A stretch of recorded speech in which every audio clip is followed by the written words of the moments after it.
Pessoal, então bem-vindos a mais uma aula de ciências. Nessa aula a gente vai falar um pouco sobre máquinas simples. Então, pessoal, antes da gente entrar em máquinas simples, eu preciso que vocês entendam o porquê que a gente falou de Isaac Newton. Então, a ideia de máquina simples é que o homem ele exerça força diminuindo o gasto energético. Quer dizer, então ele vai fazer as mesmas tarefas que ele fazia, por exemplo, ir para a escola, que alguns de nós vão de a pé para a escola. Esse gasto energético seria diminuído se você fosse de bicicleta, de carro, de moto, ok? Então é uma forma de você diminuir o trabalho, tá? O gasto energético. Então, por que a formação de máquinas simples foi importante nesse ponto? Por quê? A força gravitacional postulada por Isaac Newton, ela mostra o seguinte: todo objeto ele tem uma tendência a ser atraída para o chão. Então, se eu pego uma caneta e solto, ela vai cair no chão, certo? Certo. Quando isso acontece, então, nós dizemos que ocorre a atração gravitacional ou a gravidade está agindo. Por quê?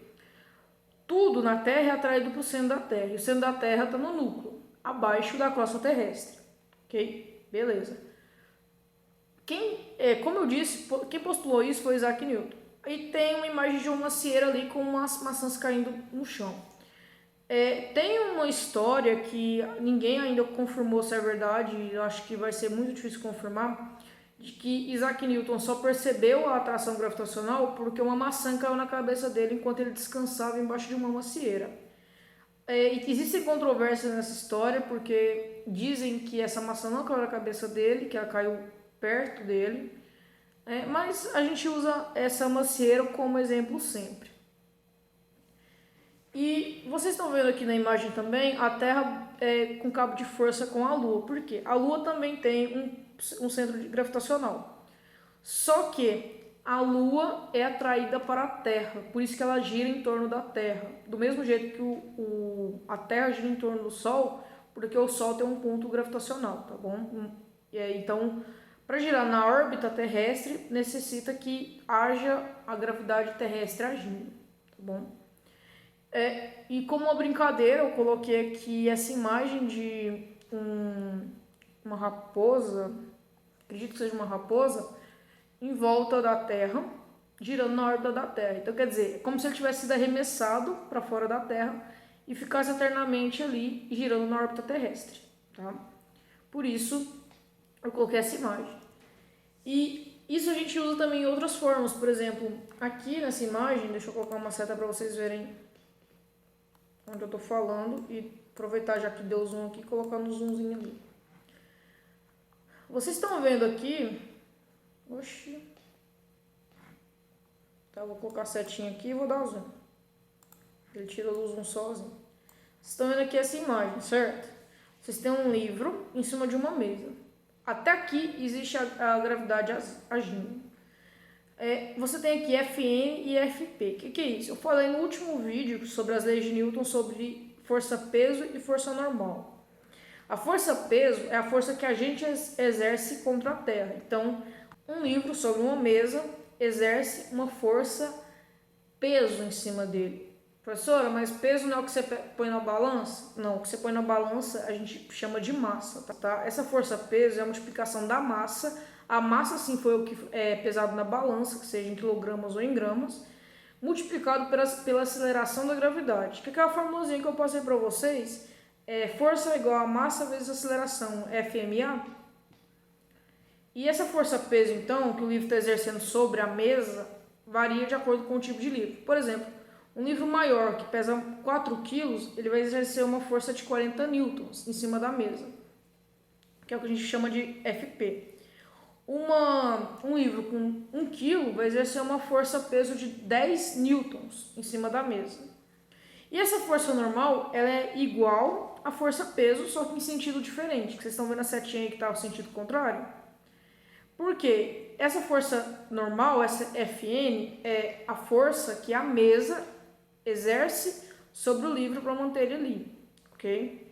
Então, se o livro, por exemplo, é de 1 kg e ele exerce a força de 10 newtons, a força peso, no caso, de 10 newtons, a força normal, a Fn, ela é também de 10 newtons. A força normal, então, elas estão assim, normal para cima e a força peso para baixo, porque a normal, ela vai ser do objeto, exercendo, no caso da mesa, contra o livro, por isso que ela vai para cima para manter, porque senão a mesa quebraria, e a força peso do livro contra a mesa para manter a mesa, para se manter ali, ok? Por isso que fica dessa forma. Então vamos para a próxima imagem, vamos seguir o conteúdo. Pessoal, então quando a gente fala de máquinas simples, como eu falei para vocês, máquinas simples são máquinas que vieram para diminuir o esforço energético do homem, para diminuir o gasto energético que ele tinha, tá bom? Então uma coisa que ele demoraria meses para construir, ele passa a demorar dias, tá? Só que essas máquinas simples não são máquinas que utilizam combustível, tá, pessoal? Então cuidado. Então, entre as máquinas simples nós temos a alavanca, o plano inclinado e a roldana.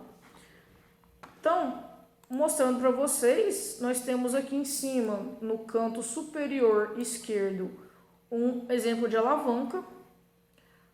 No canto superior direito, uma roldana e embaixo, aqui no centro, temos um plano inclinado, tá? E a gente vai falar detalhadamente de cada um deles.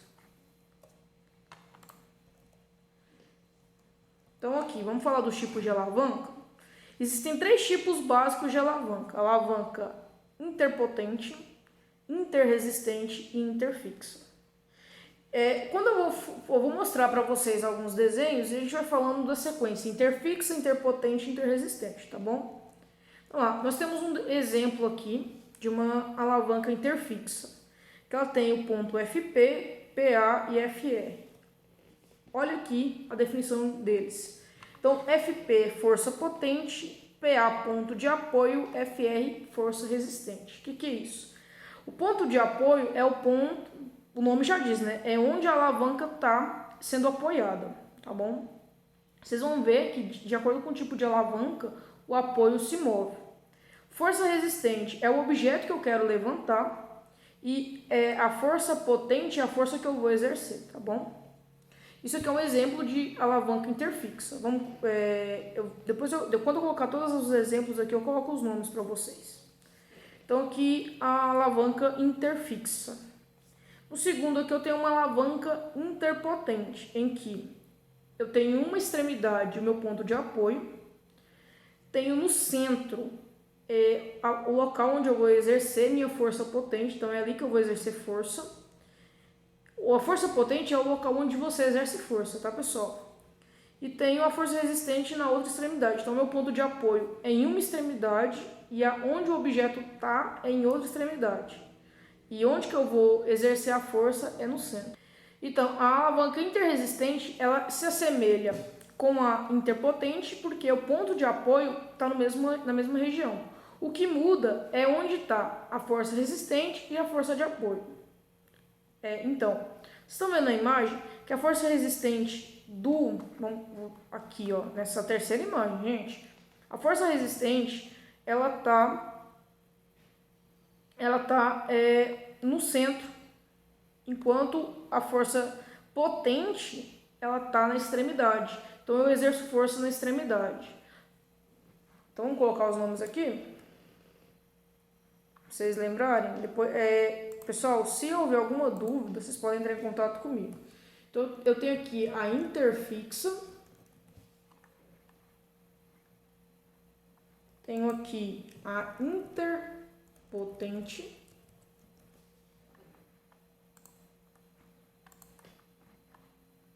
E eu tenho aqui a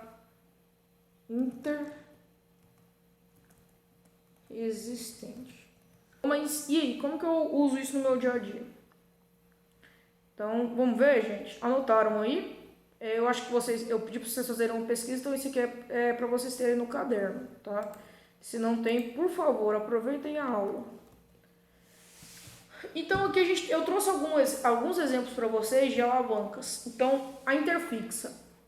O exemplo mais fácil de eu explicar para vocês é uma gangorra. Por quê? A gangorra ela tem um centro, todo mundo já brincou de gangorra também. Ela tem um centro, que é o ponto de apoio, e um objeto que você pode colocar em uma das extremidades torna a sua força resistente, e você vai exercer a força potente na outra extremidade. Da mesma forma, a tesoura tem um ponto de apoio central, aqui, onde está a P aqui, é onde você vai exercer sua força potente, e lá na outra extremidade você tem a força resistente. Então, a tesoura é uma alavanca interfixa. Como exemplo de alavanca interpotente, a gente tem o cortador de unha. Acho que todo mundo tem um em casa. Tem pessoas que usam tesourinha, por isso que eu falei, eu acho. A alavanca interpotente, então, lembra onde que é o ponto de resistência dela? A força de resistência é em uma extremidade. Então, onde que é a resistência do cortador de unha? Onde você coloca a unha.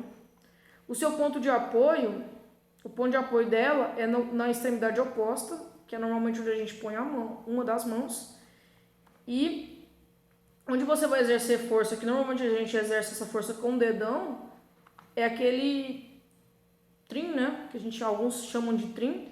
Você vai apertar ali onde que você vai exercer força. Tem aqui também um exemplo de um pegador de gelo, que você tem um ponto de apoio na extremidade, onde você vai exercer força normalmente é no meio dele, e onde vai encostar no gelo ou no objeto, tem um pegador de pão também que se assemelha a isso daqui, que é onde vai estar a força de resistência, que é o objeto, tá bom? Normalmente o pegador de pão, o pegador de gelo não encontra tanta resistência assim. O cortador de unha tem mais resistência e a gente percebe essa resistência. Então isso é interpotente. A alavanca interresistente, onde vai ser aplicada a força é diferente. Então, vocês têm o ponto de apoio, o ponto de apoio aqui. No caso do abridor de lado, ponto de apoio, aqui tá, as letras estão ao contrário, viu, gente? Esse ponto de apoio é em cima do guaraná, da cerveja, refrigerante, que você estiver abrindo ali. A resistência tá no meio e a força que você vai exercer tá na outra extremidade. Aqui embaixo tem um quebra-nozes, então o ponto de apoio é onde ele está fechado. A força de resistência é onde você coloca a noz e a força de ação você vai apertar. Aqui a gente não usa muito um quebra-nozes, mas eu não sei quem de vocês tem em casa, mas os pais de vocês já devem ter usado isso. Antes da gente ter a azeitona cortada e sem caroço no mercado, né, Mufasa? Meu cachorro. A gente tinha um objeto em casa que ele tirava o caroço da azeitona. E era muito similar a esses objetos. Você colocava azeitona num círculozinho e apertava. E saía o caroço e você ficava com a azeitona, tá? Eu não sei quem tá lembrando disso, quem lembra desse objeto. Mas, então, pessoal, a gente para a aula aqui. Então, essa é a terceira aula. Na quarta aula, a gente vai abordar plano inclinado e roldanas. Espero que vocês tenham gostado. Até a próxima aula.